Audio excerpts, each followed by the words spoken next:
What's up, guys? Super Genji 88 here, and welcome back to Card Capital. I'm here with your #1 top finisher for the Chicago area stand-up cup qualifier.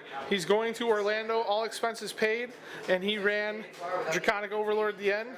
It's Nick, and Nick's going to cover his deck profile.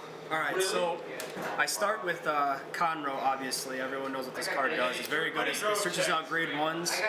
Definitely wants your bars.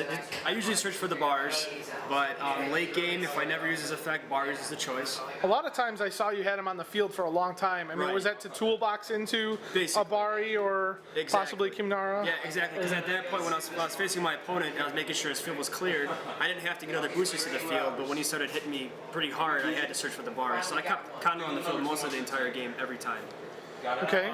So for the trigger lineup, it's going to be 6 crit, 6 draw, and 4 heal. As far as these critical triggers go, I run 2 of each set because it kind of messes with your opponent. Your opponent might think you're running 12 crits, 10 crits. So I do it like this. I never have to put down a critical trigger to boost with, so I don't have to worry about the attack power. The draws are just self-explanatory. You want Gatling Claws. Gatling Claws is my favorite card in this deck because it kills Wingo Brave, it kills other starting Vanguards. Conroe stops... This deck looks like it has a lot of MLB hate. Exactly. Well, that was the point. Yeah. On top of, getting rid of Conroe. And then 4 heals, obviously.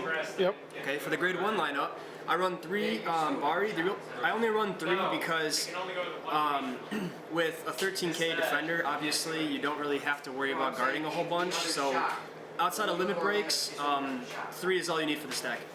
I run 4 bar. It's just a staple in every Kagero deck. You need that beater for a 10 and an 8. Makes an 18 in a row. So on and so forth.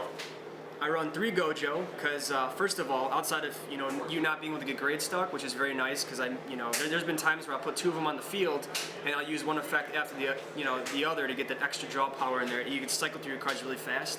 But behind like the End or Dragonic Overlord, it's always hitting for 18, which is great against mirror matches. I run 2 Kimnara and 2 Heat Nail. 2 Kimnara I like having at my expense because at any point in the game it's just for toolbox. I mean you can grab it with your starting Vanguard, and it's just great to pick off cards late game. I always go for their Vanguard boosters. 10k boosters? Yeah, right.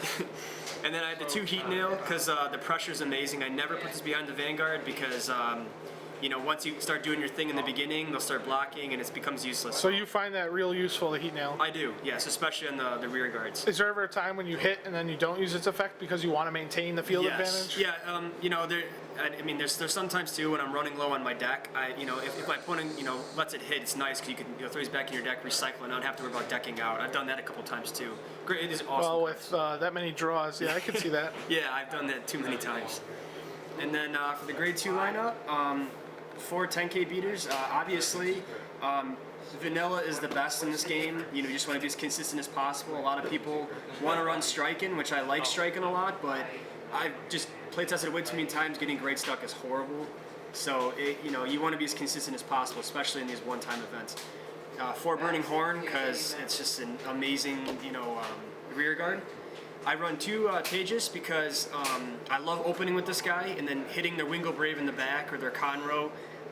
It's just amazing because especially late game, they're not going to start guarding for their boosters.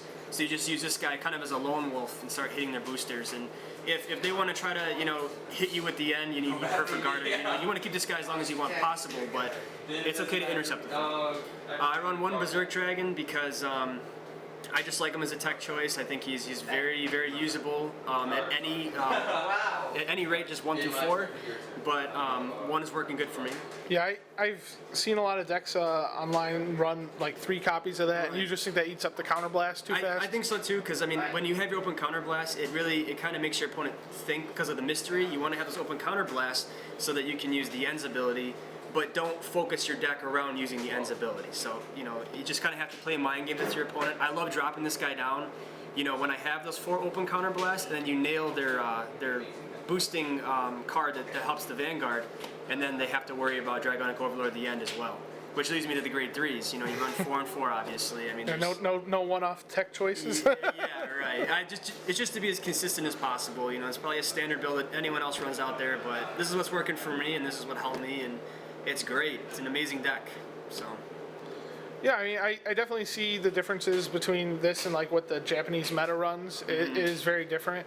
Yeah. I don't remember seeing any Heat Nail Salamanders or Wyvern Strike Tejas, and I think those are great cards to tech in, and Yeah. definitely with the 6 and 6 on the crits and the draws.